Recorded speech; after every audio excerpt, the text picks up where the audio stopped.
When the world woke up this morning, Caitlin Clark had already rewritten the rules of women's basketball. She left the WNBA, packed her bags, and walked away from a league that failed to protect its brightest star. For 15 seasons, the WNBA has celebrated opportunity and fairness, but when it mattered most, it abandoned Caitlin. She isn't just a player, she's a force of nature, a generational talent who turned struggling franchises into national phenomena, drew fans in droves, and shattered records that had stood for decades. Yet, for all her brilliance, she faced relentless abuse on the court, neglect off it, and media scrutiny that often missed the point entirely. This is the story of how the WNBA mishandled its golden goose, how the media failed to elevate its star, and how Caitlin Clark finally decided to reclaim her value and her life. Caitlin Clark's career in the WNBA was a battle from day one. Physical defenders treated her like a target. Cheap fouls were ignored. Refs turned a blind eye. Every game was more than a match.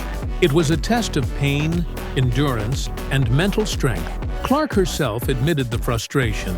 "I feel like I'm getting hammered. Everybody is physical with me, and opponents get away with things that other people don't." That wasn't an exaggeration. Every step onto the court was a war zone. Every drive to the basket was met with aggression bordering on assault. Her teammates?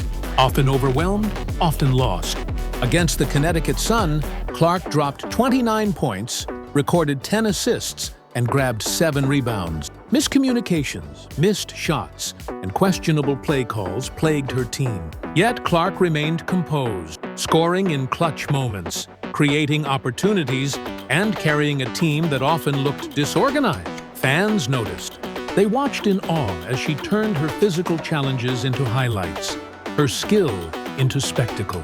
But the league did little to protect her, reinforcing the idea that talent alone would have to withstand the full brunt of unregulated physicality. Clark's dominance wasn't a fluke. It was consistent, game after game. Take the matchup against the New York Liberty. She scored 31 points, tallied 12 assists, and added 9 rebounds. She played like a seasoned veteran, yet was double-teamed relentlessly, fouled aggressively, and still outshone every opponent. Against the Las Vegas Aces, Clark delivered 28 points and 8 assists, often dragging her team back from deficits that would have crushed lesser players. Fans began streaming to arenas in unprecedented numbers. What was once a sparse 3,000 fan turnout in Indiana Fever games jumped to 17,000. A struggling franchise became the epicenter of women's basketball excitement. Social media exploded. Fans shared clips of her incredible plays, analyzing her vision, footwork, and resilience under pressure. Every highlight, every cross-court assist, every buzzer beater fueled a cultural phenomenon. Yet, the league and media still failed to fully acknowledge her impact. In her very first playoff game, the intensity skyrocketed.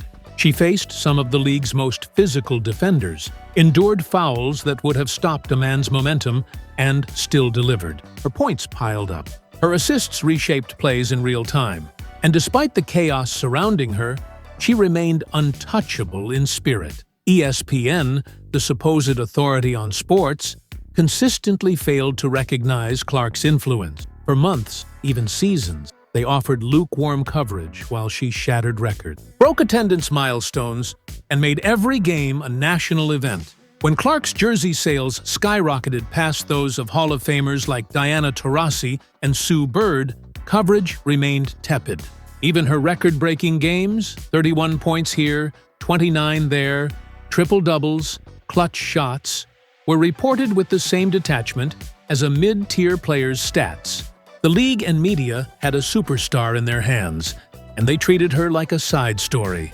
Fans saw through it. They celebrated her brilliance online, with viral clips, fan art, and social media threads analyzing her every move. The league saw ratings climb and merchandise fly off shelves, but still failed to properly promote or protect her. Every overlooked highlight, every underreported performance was a reminder. Clark wasn't just a player.